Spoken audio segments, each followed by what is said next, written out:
Welcome to Lesson 3B of 12 Steps.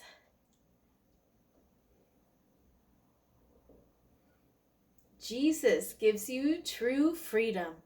From Mark's Gospel, chapter 5, verses 1 through 20, and the key verse is 9, and reads, Then Jesus asked him, What is your name? My name is Legion, he replied, for we are many. The secret of happiness is freedom. The secret of freedom is courage. So we need to stop worrying about what you have to lose and start focusing on what you have to gain. A.W. Tozer said, Christian liberty is freedom from sin, not freedom to sin. Free will doesn't mean doing whatever you want. It means having the freedom to do what is right. Grace is not the freedom to sin. It is the power to live a holy life. And 2 Corinthians 3:17 says, For the Lord is the Spirit, and wherever the Spirit of the Lord is, there is freedom. Now, last time we studied, in the first part, know what true freedom is. Second, know what your status is. And third, know what your name is. So we're on part 4 now, to know what your enemy is. Verse 10, it says, And he begged Jesus again and again not to send them out of the area. A large herd of pigs was feeding on the nearby hillside. The demons begged Jesus, Send us among the pigs. Allow us to go into them. So what did the impure spirit ask Jesus to do? They asked not to send them out of the area, but send them among the pigs and allow them to go into them. They strive their best not to lose their comfortable and gorgeous home where they can torture and destroy freely. When they looked around, they saw a large herd of pigs, the cheap motel. Even though residing in the cheap motel was dirty and smelly, it was better than being homeless. They had no other choice, so they chose the second choice. In verse 13 it says, He gave them permission, and the impure spirits came out and went into the pigs. The herd, about 2,000 in number, rushed down the steep bank into the lake and were drowned. When Jesus gave them permission, what did they do? Well, the impure spirits came out and they went into the pigs. The herd, about 2,000 in number, rushed down the steep bank into the lake and were drowned. Verse 13, He gave them permission, and the impure spirits came out and went into the pigs. The herd, about 2,000 in number, rushed down the steep bank into the lake and were drowned. Why did Jesus give them permission? Jesus' intention was not to give them a new target to torture and destroy. It was to reveal what impure spirit is to the man. Jesus gave him a visual education of the cruelty of evil spirits. 6,000 impure spirits went into 2,000 pigs. This means that 3 impure spirits to 1 pig, and they all committed mass suicide. That is the power of torturing and tormenting. That is the power of evil spirits. 2,000 pigs couldn't endure anymore. For them to die was better than to live with that torturing. While a pig couldn't endure torturing of 3 impure spirits, this man could endure 6,000 impure spirits because of God's grace. We were created in the image of God, but not pigs. Even if impure spirits occupied and controlled the man, he still had a hint of God's image in him. We are able to come to Jesus. We are able to have intimate and personal relationship with Jesus. That is God's unconditional love upon you and me. We are saved by God's amazing grace. We should know what impure spirits are, the cruel torturing and tormenting of impure spirits, and the merciless controlling of impure spirits. We need to know this so that we can be enlightened and not be deceived by his fleeting pleasure of temptation. Until Jesus' second coming, we have to continually fight with the fleeting pleasure of temptation. That is sanctification. To enjoy true freedom, Jesus gives you to enjoy true freedom that Jesus gives, you need to know what true freedom is.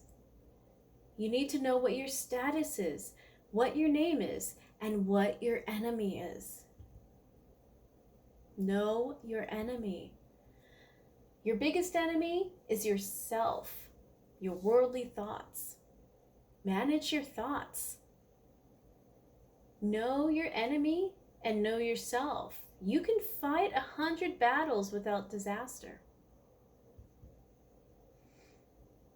Part 5, know what your value is.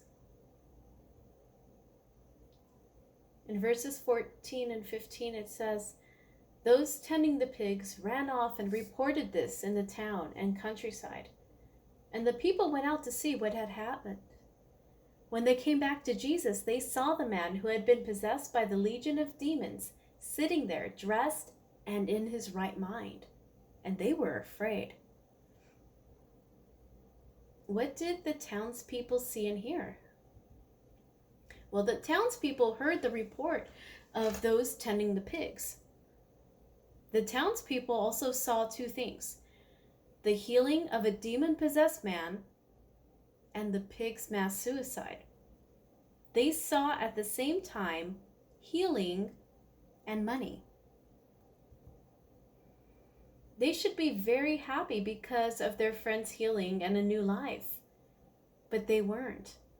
Rather, they were upset and they were afraid that Jesus might heal another person by sacrificing more pigs.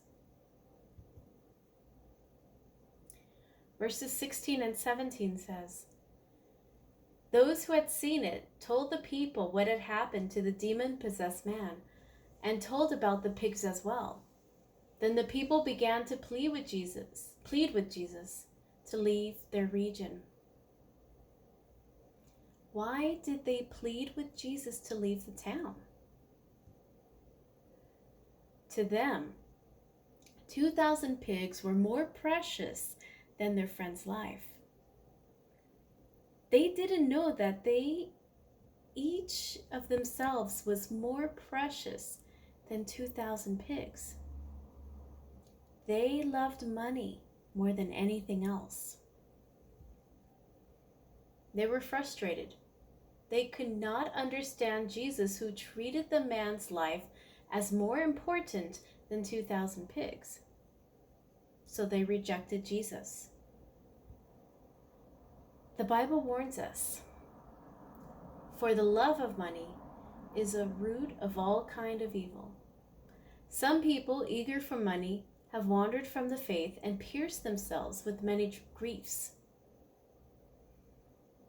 To love money, many lost their precious lives.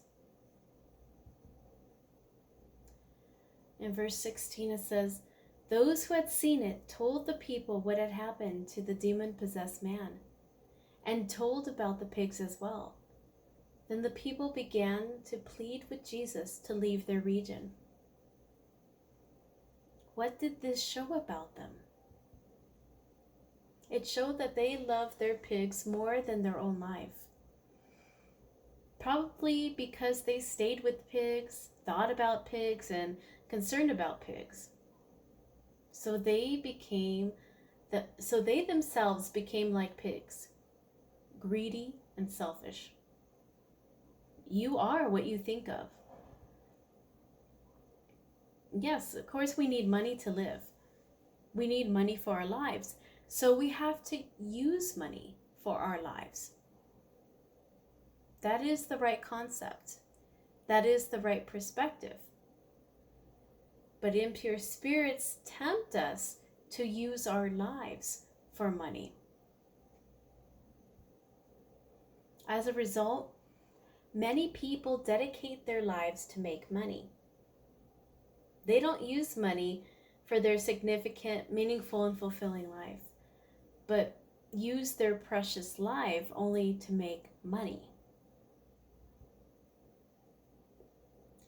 The rich fool in Luke's Gospel, chapter 12, verses 13 through 21, dedicated his whole life to save money, and he died without using that money. That is a fool. There are also many fools in our society. They dedicate their precious lives only to make money. We must know how precious our lives are. Jesus purchased it with his own life. That is the value of our lives. We are more precious than the whole world.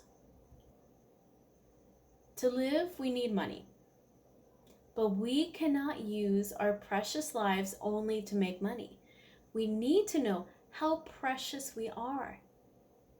We must think seriously what kind of life we should live.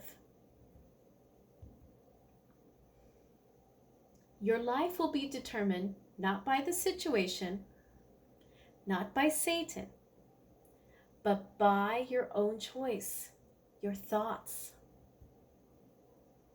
So the Bible encourages us, brothers, whatever is true, whatever is noble, whatever is right, whatever is pure, whatever is lovely, whatever is admirable, if anything is excellent or praiseworthy, think about such things.